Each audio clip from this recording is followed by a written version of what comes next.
Olá, eu sou o Blitai e hoje é dia da gente falar sobre A Deusa do Labirinto, No Labirinto, né? O livro da Karen Soarellen. A gente já conversou aqui, se você não sabe, já tem vários vídeos sobre os livros de Tormenta, né? Praticamente todos eles, a gente já tá indo rumo aí aos últimos livros, aí, os últimos lançamentos. Então, se você perdeu algum, quer ver mais sobre os livros, dá uma olhada aí no canal, tem uma playlist bem bacana e vários outros conteúdos relacionados à Tormenta, vale muito a pena você checar, tá bom? Nós vamos bater um papo aqui sem spoilers sobre o livro. Talvez eu abra uma partezinha com spoiler lá no final do vídeo, mas eu vou avisar aqui, então podem ficar tranquilos aí, sossegados e sem medo, tá bom? Deixa o like, se inscreva no canal e principalmente clica no botão Seja Membro se você puder, aí menos de R$3 por mês. Você tem acesso ao nosso grupo do WhatsApp exclusivo para membros, você tem acesso a vídeos antecipados, várias outras coisas. Vale muito a pena, então se você puder, clica aí e ainda ajuda o canal, né? Que eu acho que é o principal incentivo disso tudo. Antes da gente começar a falar sobre o livro em si, eu vou dar um contexto aí, vou situar vocês do que está acontecendo, e depois a gente vai ter uma palavra da própria autora do livro, olha aí, da Karen Soarellen. Encontrei ela lá na CCXP no ano passado, ela foi muito gentil, né, muito simpática, e trocou uma ideia com a gente sobre as obras dela. Eu vou colocar na íntegra aí para vocês, mas antes vou situar vocês sobre o que é A Deusa no Labirinto. Esse livro aqui, ele é meio que uma continuação indireta de um livro que a gente já falou aqui, que é A Joia da Alma, né? Inclusive foi o vídeo anterior a esse aí, provavelmente, que você viu. Por que ele é uma continuação indireta? Porque ele se passa logo depois dos acontecimentos da Joia da Alma, algum tempo de diferença, e ele age majoritariamente com os mesmos personagens. Então, os mesmos personagens principais que você vai ver em A Joia da Alma também estarão aqui na Deusa no Labirinto. Então você pode, sem medo, e deve, né, na minha opinião, ler A Joia da Alma antes de ler esse livro aqui. Então, falando dos mesmos personagens, mas a gente muda o protagonista, né? Enquanto lá a gente tinha o Christian como protagonista na Joia da Alma, aqui nós temos a Gwen, que é uma elfa, tá? A clériga de Thanatos, a deusa da verdade. Então a gente vai acompanhar a jornada dela através de uma das regiões ali, né, de Arton mais fechadas e com políticas perigosíssimas em ação, que é o Império de Tauro, né, o grande reino aí dos Minotauros. É muito importante o tempo em que essa história se passa, porque ela se passa ali junto com a Guerra Artoniana, que foi um grande evento na lore de Tormenta 20, que inclusive se tornou uma aventura que nós estamos jogando aqui no canal. Então dê uma olhada aí na descrição, tem a nossa playlist completa jogando essa aventura. Extremamente interessante, um período em que o reinado estava realmente cercado aí de inimigos e que os puristas estavam tentando vencer a guerra contra as outras raças de forma geral. E aqui esse contexto ele é muito importante porque na Deusa no Labirinto nós temos um dos plots aí, né, seria qual reino o Império de Tauron vai apoiar. Para vocês que não sabem, os Minotauros, eles são seres que... A gente tem já vídeo aí sobre as raças, vale a pena dar uma olhada também, mas são seres masculinos, né? Então todo Minotauro, quando ele tem um filho, se ele for fêmea, né, o filhote desse Minotauro, ele vai puxar pelas características da mãe. E se for menino, sempre será um Minotauro, porque só existe Minotauro macho. Então a gente tem aqui um reino extremamente masculino, machista e tudo mais, e nós temos também uma política de escravismo, né, escravagismo de forma geral, em que as outras raças acabam sendo escravos, e principalmente os elfos, por conta de um acordo aí que houve entre Glórien, que é a deusa menor dos elfos agora, né, principalmente depois dos acontecimentos aí da trilogia Tormenta, outra saga que tem vídeo aí no canal, e Tauron, que era o deus da força, líder do panteão. Fizeram ali um acordo de proteção em que Tauron iria proteger Glórien, e com isso meio que tornou-se comum a política aí de escravizar os elfos. Todos eles acabaram virando escravos ali dos Minotauros. A Gwen, muito contra essa ideia e tendo plena noção do que isso significava e de como isso era errado, ela decide numa missão própria ir até Tauron e, de algum modo, internamente realizar a libertação dos escravos. Então esse é o plot inicial, né? A gente vê Glórien presa ali como sendo literalmente uma escrava de Tauron e a Gwen decidida a lutar contra isso.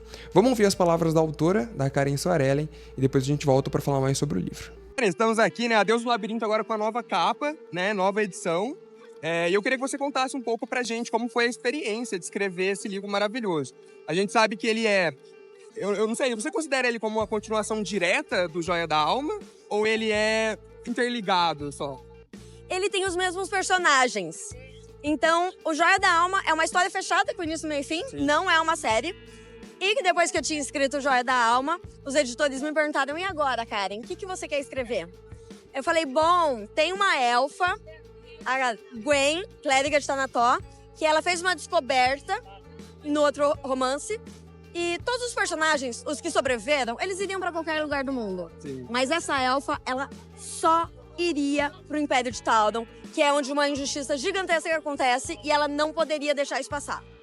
Então eu fui convidada para escrever mais um romance de Tormenta e mais uma vez eu fiz uma história com início, meio e fim. Eu mesma, como leitora, estava um pouquinho cansada de séries gigantescas, então eu falei, não, fazer um romance fechado. Diferente. Então ele é um romance grandão, mas ele é uma história fechada e que foi muito reconhecida, né? Foi finalista de vários prêmios, inclusive o Jabuti, que é um prêmio gigantesco de literatura, alta literatura, enfim, dificilmente eles premiam fantasia. Então foi uma emoção muito grande ser finalista desse prêmio. E essa capa nova, maravilhosa, a gente Muito colocou linda, um selinho dourado aqui. Tô super feliz com ela. Legal.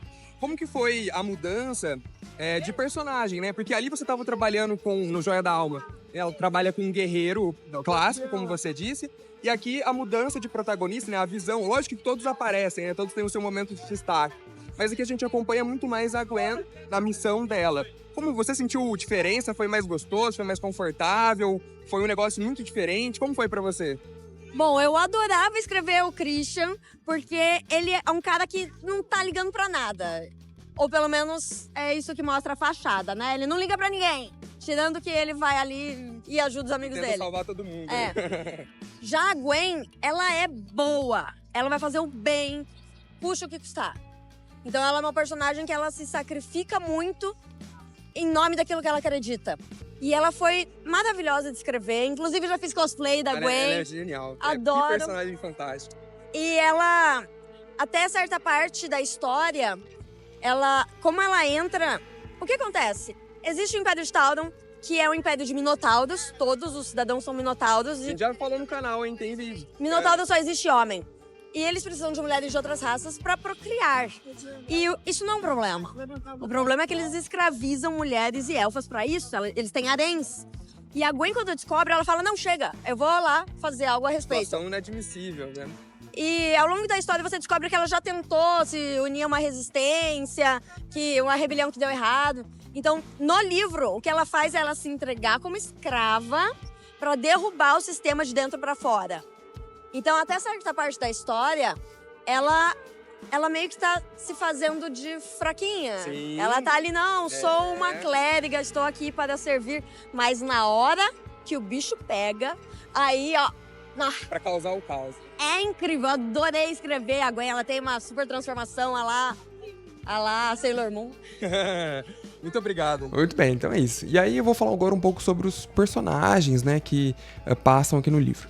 O Império de Tauron, ele é muito baseado no Império Romano. Então a gente tem toda uma saga ali ambientando esse lugar que pra mim é muito legal. Eu amo o Império Romano, adoro essa época e estudar isso tudo. E é incrível a gente ver as referências, né, que são feitas aqui no livro com relação a isso. A gente acaba conhecendo completamente a estrutura ali desse povo. E o principal, né, a gente vê os mesmos personagens lá da Joia da Alma chegando até esse lugar, arrumando ali suas confusões, suas brigas de bar e tudo mais, e aí conhecendo as pessoas que são importantes. Existem uns senadores do local e coincide de que a Gwen acaba sendo voluntária a ser escrava e ela acaba indo ali na casa de um desses senadores extremamente importantes do Império de Tauron. Isso acaba sendo muito bom para ela, porque ela alcança lugares, né, estando nessa casa que antes ela não conhecia. A gente acaba, na visão dela, sabendo como funciona essa sociedade deles até então. O que eu gosto muito nesse livro aqui é o jeito que os personagens se comportam, né? A gente tem o próprio Christian, que foi o protagonista da Joia da Alma, tendo uma participação menor aqui, mas ainda assim muito marcante. A gente vê o mesmo personagem, né? Agora realmente aliado ali uns com os outros. A gente tem a volta de vários personagens que eram curiosos ali, como o próprio Doc, né? Que é o Goblin que anda com eles. E a percepção do mundo de como varia de cada um desses personagens. Mas obviamente a parte mais interessante é acompanhar a Gwen. Eu já disse no vídeo lá da Joia da Alma como ela se destacou pra mim, como sendo uma personagem muito interessante, e aqui a gente conhece uma camada dela muito mais profunda, não só da sua personalidade, do seu jeito de agir, mas também uma coisa que é muito legal e me chamou a atenção é o modo como ela tem uma relação com Thanatos, no sentido de ser uma clériga, né? A gente vê o lado, a cabeça ali, o interior de uma clériga, como funciona essa fé, como funciona a relação de um clérigo com o seu Deus, e principalmente, né, uma das coisas que eu achei mais legal, o efeito prático, quando você descumpre uma daquelas regras com os deuses, que acaba acontecendo em certo momento e ela tem que ir atrás de recuperar ali a sua fé, os seus poderes e tudo mais. Então, eu acho que esses são os principais destaques pra mim. E o que eu mais gosto, e o diferente do que eu falei da Joia da Alma, é que esse livro, ele sim tem um escopo muito grande. Lembra que no Joia da Alma eu falei, eu senti falta de que o livro ele fosse um pouco mais profundo, tivesse mudanças, né, mais acentuadas ali na lore do Tormenta. A maioria dos livros que a gente viu até então, eles sempre tiveram ali no seu final mudanças na lore que eram sentidas. E o Joia da Alma nem tanto, né? Ele tem um final ali que é impactante, mas se a gente compara com os outros, né, livros, o Flecha de Fogo, Trilogia Tormenta, etc., é uma proposta bem diferente. E aqui não. Aqui eu acho que a Karen ela já assumiu um papel de fazer mudanças drásticas ali no cenário, e o final aqui desse livro é realmente bombástico, tá? Eu não vou dar spoilers aqui, fiquem tranquilos, mas realmente o final é de tirar o fôlego e é uma das partes mais legais do livro, não tem como negar, né? Tudo que é construído, e quando é que eu já sabia o que iria acontecer por spoilers de outros momentos, mas quando eu imagino a experiência de alguém que tá lendo sem saber as informações, com certeza é uma grande surpresa. Muito interessante também a gente ver o relacionamento dos deuses aqui, né? Aparecem 3 em específico, Tauron, Glórien e Thanatos, e ver a relação deles, como que funciona tudo isso, também é muito interessante. E principalmente aqui sim você entende o porquê as pessoas que jogam, né, do universo aí de Tormenta odeiam tanto a Glórien. Aqui a gente vê realmente, se existia alguma dúvida, né, depois que a gente viu lá na trilogia Tormenta, aqui essas dúvidas terminam e a gente realmente tem a certeza do que a Glórien é e como ela é uma pessoa, uma deusa, né, extremamente ruim e tudo mais. E a gente vê uma percepção de todos os deuses também nesse sentido, né, de que eles são muito individualistas da sua própria maneira e defendem só os seus próprios interesses, tá? Isso é fato. Uma crítica que o pessoal fez na internet muito que eu vi, e que não foi especificamente um problema pra mim, foram as cenas de batalha. Muitas pessoas falaram que se sentiram um pouco perdidas nos momentos em batalhas longas, né, lá pro final do livro principalmente, ou que essas batalhas se arrastaram demais. Eu, particularmente lendo, não tive essa percepção. Não sei se foi por conta do momento em que eu li o livro, do jeito que eu li, eu fui lendo com calma, aproveitando ali, curtindo. Não senti esse arrastar. Talvez uma pessoa que pega pra ler, né, e tenta ler muito de uma vez, tenha essa sensação. Eu não tive tanto problema assim. E realmente eu considero isso daqui uma obra-prima da Karen, tá? Eu gostei bem mais do que o Joia da Alma, no sentido da grandiosidade do livro e dos desdobramentos do final. A Gwen, pra mim, ela é uma protagonista muito, muito boa, muito carismática. Você realmente se importa com ela. Tem uma cena em que ela tá numa situação de perigo ali, fazendo algo que, se ela for pega, daria um problema muito grande. E você se sente aflito ali, né? Envolvendo, inclusive, o próprio imperador de Tauron. Você fica aflito ali, querendo saber o que vai acontecer. É uma personagem que a gente se importa. E quando a gente se importa com os personagens da história, é porque realmente foi cativante pra gente, né? Realmente funcionou. E esse momento, pra mim, foi desesperador, assim. Eu realmente tava roendo as unhas pra ver o que ia acontecer. Então, eu acho que, de forma geral, esse pra mim é realmente um livro excelente, tá? Tá no meu top 2 ali.